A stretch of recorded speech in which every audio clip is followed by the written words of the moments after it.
প্রিয় দর্শক, কিভাবে আপনারা আপনাদের টিকটকের হিস্টোরি ডিলিট করবেন? এজন্য আপনাকে যাইতে হবে প্রোফাইলে। প্রোফাইল থেকে এখানে থ্রি লাইন থেকে এখানে দেখতে পাচ্ছেন অ্যাক্টিভিটি সেন্টার।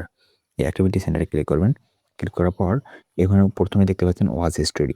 এখান থেকে আপনি এই যে ওয়াচ হিস্টোরিতে ক্লিক করবেন। ক্লিক করার পর আপনার এখানে এই যে থ্রি ডট দেখতে পাচ্ছেন, থ্রি ডটের উপরে সিলেক্টে ক্লিক করার পর এখানে বাম দিকে দেখেন নিচে দেখতে পাচ্ছেন যে সিলেক্ট অল ওয়াচেস হিস্টোরি। এখান থেকে অল সিলেক্ট করে দেওয়ার পরে যে ডিলিটে ক্লিক করবেন। ডিলিটে ক্লিক করলে এখানে সব ডিলিট হয়ে যাবে। Okay? All watch history delete. Okay? এভাবে আপনারা ওয়াচ হিস্টোরি ডিলিট করতে পারেন। এরপরে আছে search history. Search history delete করার জন্য এই যে নিচে সার্চ হিস্টোরিতে ক্লিক করবেন।